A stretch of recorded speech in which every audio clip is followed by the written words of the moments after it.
फुलुछि महानदी आज पुणी बढ़िला हीराकुद जलभंडार को बन्या जल प्रवेश मात्रा वर्तमान प्रति सेकेंड रे जलभंडार मध्य को प्रवेश करुछि 2,10,429 घनफुट जल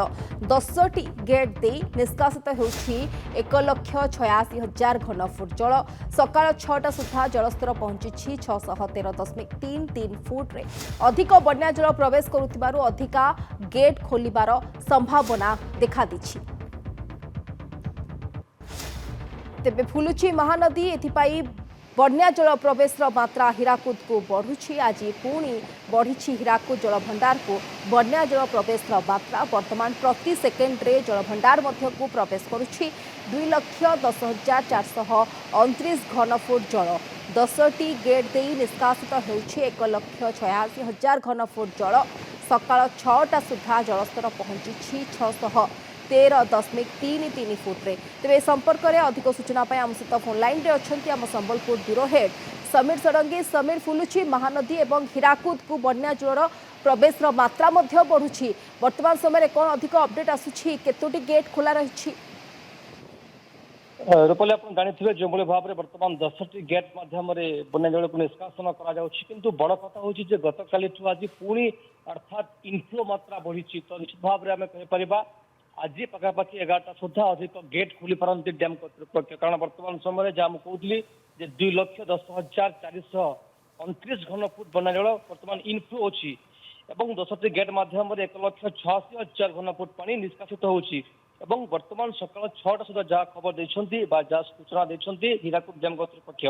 किंतु बड़ कथा हूँ रूपाली जहाँ विशेष देखा पाइथु राज्य में वर्षा अच्छी गोटे पटे घूर्णिबलय होती तो निश्चित भाव में लघुचाप को देखिए कौन निष्पत्ति कारण ऊपर मुंडे वर्षा तल मुंडे वर्षा एवं हीराकुद डैम कर्तृपक्ष गोटे कथा जहाँ कहते छत्तीसगढ़ में तुहा को तुहा वर्षा लगी रही तेणु ऊपर मुंडे जो परिमाण में वर्षा अच्छी तल मुंडे आज वर्षा हमार संभावना अच्छी तेणु केतोटी गेट खोलिए ता दिन 10टा पर सकाल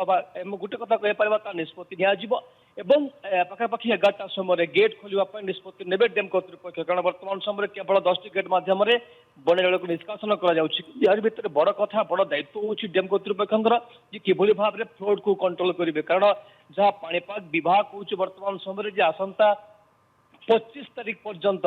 वर्षा हमार संभावना अच्छी अधिक वर्षा हमार संभावना अच्छी तेणु रूपली आम गोटे कथा कहीपर उपर मुंडे जिते वर्षा होती तल मुंडे वर्षा हमार संभावना अच्छी राज्य में अनेक स्थान में वर्षा होती तेणु किभली भाव या मैनेज करेंगे फ्लड को किभली भाव कंट्रोल करेंगे बड़ दायित्व हीराकुद डैम कर्तृपक्ष समीर तेज जो भाव में आप कहले कि उपर मुंडे वर्षा हमार संभावना तलिया मुंडे वर्षा हमार संभावना तेबे जो भाव में तलिया अंचल को अलर्ट जारी होती फ्लड तेबे ए दिगरे कौन वर्तमान समय लोकों प्रशासन कौन पदक्षेप रही? रूपाली देखो जो तलिया अंचल मानक अच्छी विशेषकर जहाँ देखा पाऊँ सबू महानदी तलिया अंचल मान वर्तमान समय हाई अलर्ट जारी कर डैम कर्तृपक्ष अर्थात जेको समय गेट खोली पारती जेको समय जेको जिला आसी पानी पहुंची पारे तो वर्तमान जो भाव कहते 1,80,000 पानी वर्तमान समय महानदी जाऊँगी प्रवाहित होची एवं से पानी जिते कटक में जाए पहुंचब मुंडल जाए पहुंचब से समय स्थिति कौन थी विशेषकर सबू तलिया जिला मान वर्तमान हाई अलर्ट जारी कर डैम कर्तृपक्ष। बहुत बहुत धन्यवाद समीर समस्त सूचना पाई।